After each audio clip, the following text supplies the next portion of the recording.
ഹരിയോ സംസ്കൃത ഭാഷാ സഹായിയുടെ ഇന്നത്തെ സംസ്കൃതത്തിൽ നിന്ന് മലയാളത്തിലേക്കുള്ള ട്രാൻസ്ലേഷൻ്റെ ക്ലാസ്സിലേക്ക് എല്ലാവർക്കും സ്വാഗതം. ഇന്നത്തെ ക്ലാസ്സിനൊരു പ്രത്യേകതയുണ്ട്. അതായത് കുട്ടികൾ തമ്മിൽ എങ്ങനെയാണ് സംസാരിക്കുന്നത് അതുമായിട്ട് അപ്പോൾ കുട്ടികൾക്ക് ഇത് പ്രയോജനപ്പെടുത്തും. അപ്പോൾ നമുക്ക് നോക്കാം. ആദ്യത്തത്, നിന്റെ പേര് എന്താണ്? അപ്പോൾ ഞാനിവിടെ 1 2 എന്ന് മാത്രമേ കൊടുത്തിട്ടുള്ളൂ. എന്തുകൊണ്ടാണ്? ഒരാൾ ക്വസ്റ്റ്യൻ ചോദിക്കുന്നു, മറ്റേയാൾ ആൻസർ ചെയ്യുന്നു. എഗെയിൻ ആ ആൾ തന്നെ ക്വസ്റ്റ്യൻ ചോദിക്കുന്നു, മറ്റേയാൾ ആൻസർ ചെയ്യുന്നു. അങ്ങനെ അതുകൊണ്ടാണ് അങ്ങനെ പറഞ്ഞിരിക്കുന്നത്. നിന്റെ പേര് എന്താണ്? നിന്റെ എന്നുള്ളതിൻ്റെ സംസ്കൃതം എന്താണ്? നീ എന്നുള്ളതിന് എന്താണ്? ത്വം. യുഷ്മ ശബ്ദമാണ്. ത്വം യുവാം യൂയമാണ് പ്രഥമ വിഭക്തി. അപ്പോൾ അതിൻ്റെ നിന്റെ എന്ന് പറയുമ്പോഴത്തേക്ക് ഷഷ്ടി വിഭക്തി വേണം. ഷഷ്ടി എന്ന് പറയുമ്പോൾ അതിൻ്റെ പ്രത്യേകതകൾ എന്തൊക്കെയാണ്?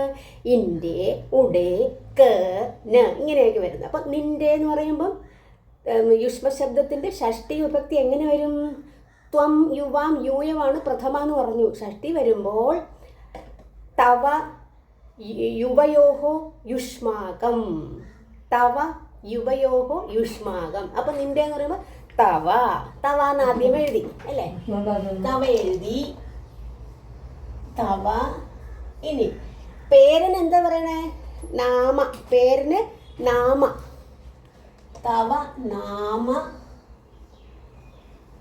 ഇനി എന്താണ്? എന്ത് ആണ്? എന്താന്നുള്ളതിന് കിമ്മെന്നാണ്. എന്ത് ആണെന്നുള്ളതിന് അസ്ഥി. അസ്ഥി ഉണ്ട്, ആണൊക്കെയാണ് ഈ അസ്ഥി എന്നുള്ള വെർബ് കൊണ്ട് ഉദ്ദേശിക്കുന്നത്. അപ്പോൾ ഇവിടെ ക്വസ്റ്റ്യൻ മാർക്ക് ഉണ്ട്. ക്വസ്റ്റ്യൻ ആണ്. അപ്പോൾ ക്വസ്റ്റ്യൻ മാർക്ക് ഇട്ടു. തവ നാമക്കിം അസ്ഥി. ഇനി ചിലപ്പം പറയാം നിന്റെ പേരെന്ത് എന്ന് മാത്രം എന്താണെന്നല്ല, നിന്റെ പേരെന്ത് എന്ന് ചോദിച്ചാൽ തവ നാമക്കിം എന്ന് മാത്രം മതി. അപ്പോൾ നമ്മളിപ്പം ഇത് സാധാരണ കൂട്ടുകാരോട് പറയണം നിന്റെ എന്നൊക്കെ പറയില്ലേ. ഇപ്പോൾ കുറച്ചുകൂടെ ഇതായിട്ടുള്ള താങ്കളുടെ പേരെന്താണെന്നൊക്കെ ചോദിക്കാറില്ലേ?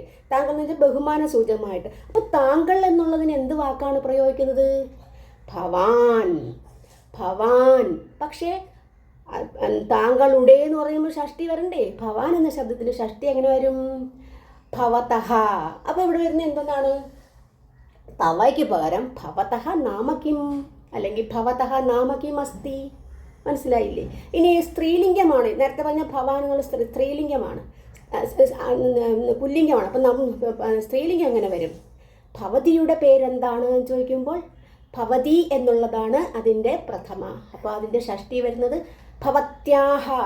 ഭവത്യാഹ നാമകിം. മനസ്സിലായില്ലേ? അപ്പോൾ അതിന് ഉത്തരം നോക്കിക്കോളൂ. അപ്പോൾ എന്തായിരിക്കും ഉത്തരം?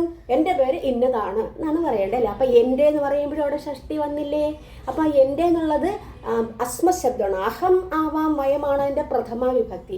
അതിൻ്റെ ഷഷ്ടി വരുമ്പോൾ മമ. മമ ഏകവചനം.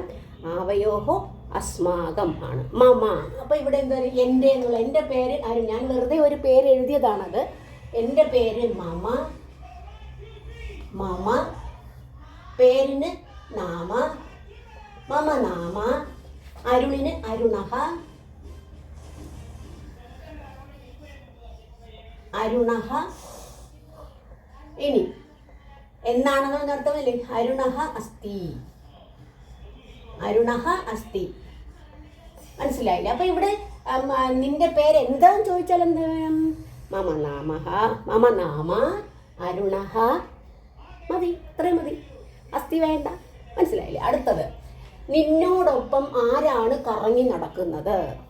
നിന്നോട് ഒപ്പം. നിന്നോട്. ഓടെന്ന് പറയുമ്പോൾ ഏത് വിഭക്തിയാണ് വരുന്നത്? ഏതാ? ആൽ, ഓട് ഏത് വരും? തൃതീയ വിഭക്തിയാണ്. അപ്പോൾ ഇവിടെ സിംഗുലർ ആണ്. അപ്പോൾ തൃതീയ സിംഗുലർ തന്നെ പറഞ്ഞു. അപ്പം നിന്നോട്. നീ എന്നുള്ളതിന് ഞാൻ പറഞ്ഞ ത്വം യുവാം. അതിൻ്റെ തൃതീയ വിഭക്തി എന്താണ്? ത്വയാ. ത്വയാ. ത്വയാ. നിന്നോട്. ഇനി നിന്നോട് ഒപ്പം. ഒപ്പം എന്ന് പറയുമ്പോഴത്തേക്ക് എന്താണ്? സഹ. നേരത്തെ ക്ലാസ് പറഞ്ഞു തന്നിട്ടുണ്ട്. സഹ. സാഹ. ഇപ്പം സഹ എന്നുള്ള വാക്ക് പ്രയോഗിച്ചാൽ ഉടനെ അവിടെ തൃതീയ വിഭക്തി മാത്രമേ വരികയുള്ളൂ. അപ്പോൾ ഇവിടെ ത്വയാ സഹ. ത്വയാ സഹ. ആരാണ്? ആര്? കഹ. കഹ. നിന്നോട്. കഹ എന്താണ് അടുത്ത വാക്ക്? ചുറ്റിത്തിരിയുക എന്നുള്ളതിന് ഭ്രമ് ധാതുവാണ്. ഭ്രമ്. ഭ്രമതി ഭ്രമതഃ ഭ്രമന്തി. ഇവിടെ ത്വയാ സഹ കഹ ഭ്രമതി. ആരാണ് കറങ്ങി നടക്കുന്നത്? ഭ്രമതി. ത്വയാ സഹ കഹ ഭ്രമതി? ഭ്രമതി. അത് ക്വസ്റ്റ്യൻ ആണ്. അപ്പോൾ എഗെയിൻ രണ്ടാമത്തെ ആൾ തന്നെ ആൻസർ ആകുന്നു എന്നോടൊപ്പം എൻ്റെ കൂട്ടുകാരൻ കറങ്ങി നടക്കുന്നു. എന്നോടൊപ്പം. ഇവിടെ ത്വയയാണ്. അപ്പോൾ എന്നോടെന്ന് പറയുമ്പോഴത്തേക്ക് അസ്മ ശബ്ദമാണ്. അഹമാവാം വയത്തിൻ്റെ ഷഷ്ടി. എന്നോടൊപ്പം മമ. എന്നോട് അല്ല, മമയല്ല, മമ ഷഷ്ടിയാണ്. തൃതീയാണ് വരുന്നത്. തൃതീയ. കാരണം എന്നോട് തൃതീയ എങ്ങനെ വരും? അഹമാവാം വയമാണ് പ്രഥമ. മയാ ആവാഭ്യാം അസ്മാഭിഹിയാണ്. അപ്പം മയാ, എന്നോടൊപ്പം മയാ. മയാ സഹ ഉണ്ടല്ലോ ഒപ്പം വന്നപ്പോൾ. മയാ സഹ. എൻ്റെ എന്നാണ് അവിടെ ഷഷ്ടി വരുന്നത്. മമ. മമ അവയോഹോ അസ്മാകം. മമ. ഇനി വരുന്നത് കൂട്ടുകാരൻ. കൂട്ടുകാരൻ എന്നുള്ളത് എന്താണ്?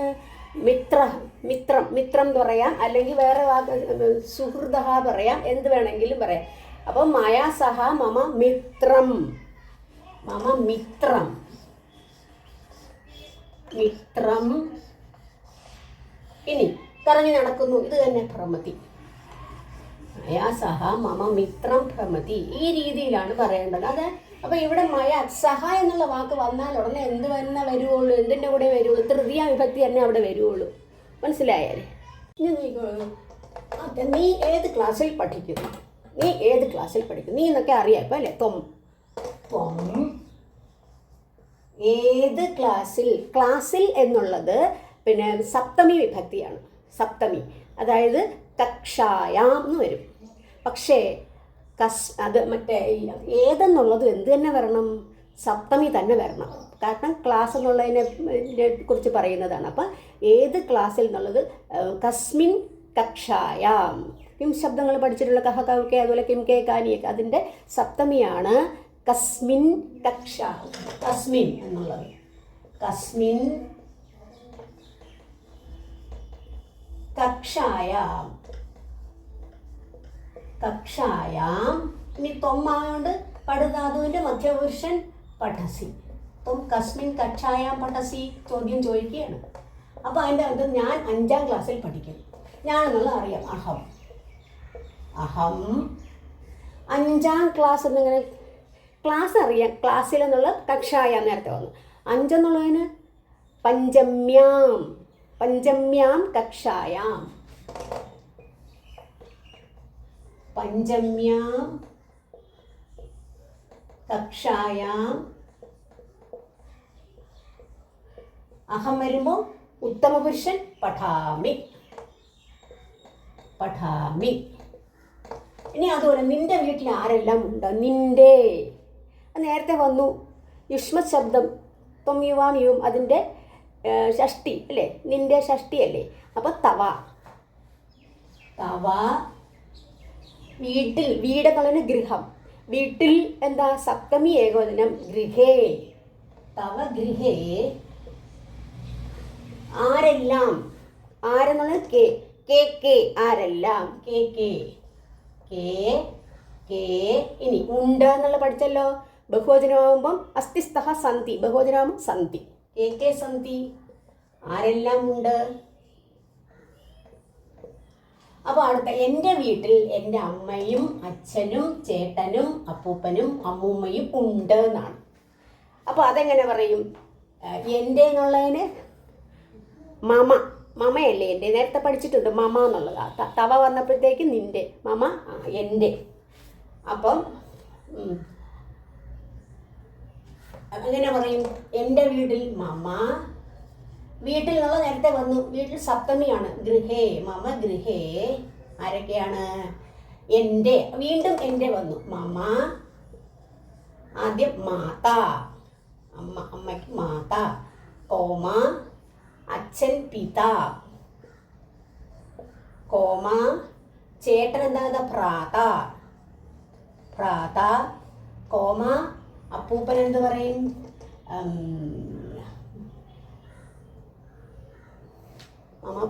മാതാ പിതാ ഭ്രാത. പിതാമഹഃ. പിതാമഹഃ അപ്പൂപ്പനാണ്. പിതാമഹഃ കോമ പിതാമഹി ആണ് ആര്? അമ്മൂമ്മ. ഇനി ഒരു കാര്യമുണ്ട്, ഇവിടെ എല്ലാം നോക്കൂ, അമ്മയും അച്ഛനും എല്ലാം. ഇപ്പം ഇംഗ്ലീഷിൽ നമ്മൾ അവസാനം ആൻഡ് ഗ്രാൻഡ് മദർ എന്ന് പറയും. പക്ഷേ ഇവിടെ അങ്ങനെയല്ല. ആൻഡിന് പകരം ലാസ്റ്റിൽ എന്ത് ചെയ്യും? ച എന്ന് പറഞ്ഞ ആൻഡാണ്, ലാസ്റ്റിലാണ് ച ചേർക്കണം. അപ്പം ഇത്രയും കഴിഞ്ഞു കഴിഞ്ഞ് മാതാമഹി ച. ഇനി എന്താണ്? ഉണ്ട് എന്നുള്ളതിന് ബഹുവചനമല്ലേ? അസ്തിസ്തഃ സന്തി. ഇങ്ങനെയാണ് എഴുതേണ്ടത്. അപ്പോൾ മമ ഗൃഹേ മമ മാതാ പിതാ ഭ്രാതാ പിതാമഹഃ പിതാമഹി ച സന്തി. ഇങ്ങനെയാണ് എഴുതേണ്ടത്. ഇനി അടുത്ത വീണ്ടും നോക്കിക്കോളൂ. വീണ്ടും ഒന്നാമത് ചോദിക്കുകയാണ്, നീ എവിടെ താമസിക്കുന്നു? നീ എവിടെ താമസിക്കുന്നു എന്നാണ്. നീ എന്നുള്ളതിന് അറിയാം എന്താണ്? ത്വമാണെന്ന് അറിയാം അല്ലേ? ത്വം. നീ, ത്വം. എവിടെയും അറിയാം. കുത്ര. ഇതൊക്കെ നേരത്തെ വന്നിട്ടുണ്ടായിട്ട് അറിയാം. കുത്ര താമസിക്കുന്നു. താമസിക്കുന്ന വസ് ധാതുവാണ്. വസ്, വസതി, വസതഃ, വസന്തി. പക്ഷെ ഇവിടെ ത്വം മധ്യമ പുരുഷനാണ് അല്ലേ? മധ്യപുരുഷനാവുമ്പോൾ എന്ത് ചെയ്യണം? വസതി ആണോ വരുന്നത്? മധ്യപുരുഷൻ വസസി. വസസി, വസതഃ, വസത. അപ്പോൾ ത്വം കുത്ര വസസി. ത്വം കുത്ര വസസി. ഇനി അടുത്തത്, ഞാൻ തിരുവനന്തപുരം നഗരത്തിൽ വസിക്കുന്നു. പിന്നെ വേറൊരു ചോദ്യം കൂടെ ചോദിച്ചു, നീ എവിടെ താമസിക്കുന്നു? അപ്പം ഞാൻ എന്നുള്ളതിന് അഹം. അഹം. ഞാനൊരു എക്സാമ്പിൾ വെച്ചിരിക്കുക. തിരുവനന്തപുരം നഗരം എന്ന്. തിരുവനന്തപുരം നഗരേ. നഗരേ എന്ന് പറയാൻ കാരണം എന്താ? നഗരത്തിൽ എന്നുള്ളത് സപ്തമിയാണ്. സപ്തമി ഏകവചനം. സപ്തമിയുടെ പ്രത്യേകം എന്താണ്? ഇൽ, അതിൽ. അപ്പം നഗരത്തിൽ, നഗരേ. നഗരേ. തിരുവനന്തപുരം നഗരേ. ഇനി വസിക്കുന്നു. വസുധാതുവാണ്. അഹം ഉത്തമ പുരുഷനാണ്. ഉത്തമ പുരുഷൻ ഏകവചനമാകുമ്പോൾ വസാമി, വസാവഹ, വസാമഹ. അപ്പം വസാമി വരും. നഗരേ വസാമി. ഇനി അത് മാത്രമല്ല, അടുത്തൊരു ചോദ്യം കൂടെ ചോദിക്കുന്നു അല്ലേ? നീ എവിടെ താമസിക്കുന്നു? ഒന്നാമൻ എവിടെ താമസിക്കുന്നു? ഒന്നാമനിപ്പോൾ ഒരു കൊല്ലത്താണ് താമസിക്കുന്നതെങ്കിലോ?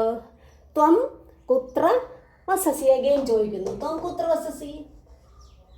ത്വം കുത്ര വസസി. നേരത്തെ പറഞ്ഞതുപോലെ തന്നെ. ഇനി അപ്പോൾ അതിൻ്റെ ഉത്തരം, ഞാൻ കൊല്ലം നഗരത്തിൽ വസിക്കുന്നു. അതും അതുപോലെ തന്നെ, അഹം കൊല്ലം നഗരേ വസാമി.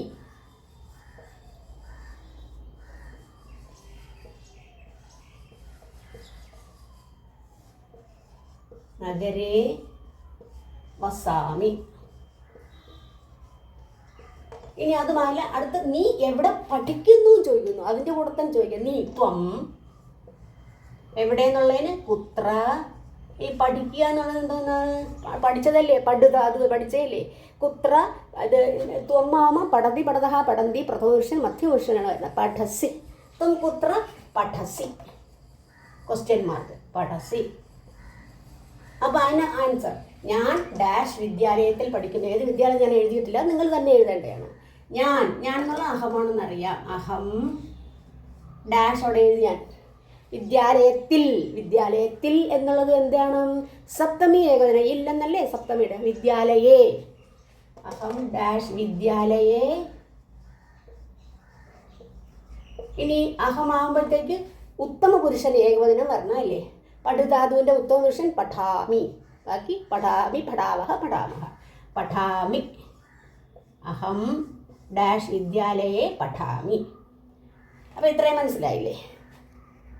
ഇനി നോക്കിക്കോളൂ, നിന്റെ വീട്ടുകാർ എന്തെല്ലാം ചെയ്യുന്നു? നിന്റെ വീട്ടുകാർ എന്ന് പറഞ്ഞാൽ സ്വജനാഹ, വീട്ടിലുള്ളവരാണ്. സ്വജനാഹ. അപ്പം നിന്റെ എന്നുള്ളതിന് തവ, അത് പറഞ്ഞിട്ടുണ്ട്. തവ സ്വജനാഹ. തവ സ്വജനാഹ, വീട്ടിലുള്ള ആളുകൾ. ജനാഹ എന്തെല്ലാം, നേരത്തെ വന്നതുപോലെ Kim Kim Kim Kim Kim Kim Kim. ഇനി ചെയ്യുക എന്നുള്ളതാണ്. ചെയ്യുന്നു. എന്തെല്ലാം ചെയ്യുക എന്നുള്ളത് കൃ ധാതുവാണ്. കൃ മീൻസ് ടു ഡു, ചെയ്യുക എന്നുള്ളത്. അതിൻ്റെ ഇപ്പം തവ ജനാഹ കിം കിം ചെയ്യുന്നു എന്നുള്ളതിന് കരോതി, കുരുതഹ, കുർവന്തി. അപ്പം ഇവിടെ ബഹുവചനമാകുമ്പോൾ കുർവന്തി. കിം കിം കുർവന്തി, ചെയ്യുന്നു. കിം കിം കുർവന്തി. അപ്പോൾ പറയാം എൻ്റെ അച്ഛൻ ഒരു വൈദ്യനാണ്. വൈദ്യൻ, ഡോക്ടർക്ക് വരും മലയാളം ആയതുകൊണ്ട് ഞാൻ വൈദ്യൻ എഴുതിയ.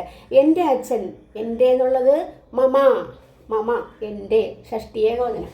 മമ, മമ എന്താ, അച്ഛൻ പിതാ, മമ പിതാ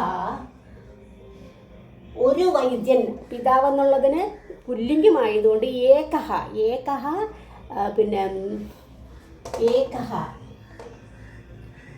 ഏകഹ വൈദ്യഃ അല്ലെങ്കിൽ ചികിത്സകഃ. ഏകഹ, ഏകഹ ചികിത്സകഃ, ചികിത്സകഃ ആണെന്നുള്ളതിന് എന്താ, അത് ഏകോചനമല്ലേ, അസ്തി.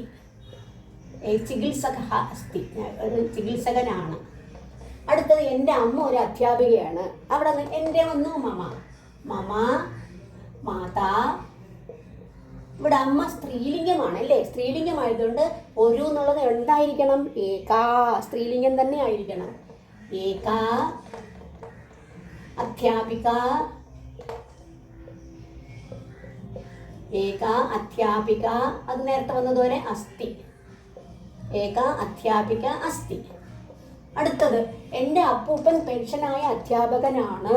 എൻ്റെ അപ്പൂപ്പൻ മമ പിതാമഹ, പിതാമഹ ആരാണ്, പിതാമഹ. പിന്നെ പെൻഷനായി എന്ന് പറയുന്നത് എന്താ പറയുന്നത്, അവകാശപ്രാപ്ത, അവകാശപ്രാപ്ത, അവകാശം നേടിയതായ, അവകാശപ്രാപ്ത പെൻഷനായ, അവകാശപ്രാപ്ത,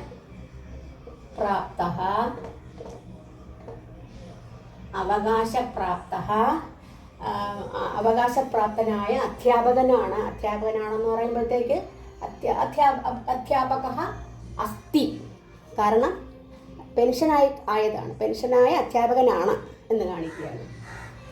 അവകാശപ്രാപ്ത അധ്യാപക അസ്തി.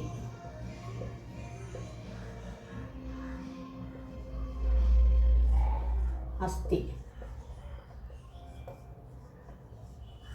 അസ്തി. അടുത്ത, അദ്ദേഹം ദിവസവും രാവിലെ വ്യായാമം ചെയ്യുന്നു. അദ്ദേഹം സഹ, സഹ ദിവസവും എന്നുള്ള എങ്ങനെ പറയും, പ്രതിദിനം, പ്രതിദിനം വ്യായാമം, രാവിലെ, പ്രാതഃ, രാവിലെ പ്രാതഃ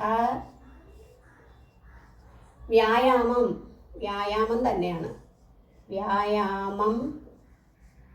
ഇനി ചെയ്യുന്നു, ഇവിടെ നേരത്തെ ചെയ്യുന്നു എന്നുള്ള വന്നല്ലോ, ഇവിടെ കുർവന്തി വന്നു, അത് ബഹുവചനമായതുകൊണ്ട് ഇവിടെ എന്താ സഹ, അപ്പോൾ എന്ത് ചെയ്യണം, കരോതി, വ്യായാമം കരോതി.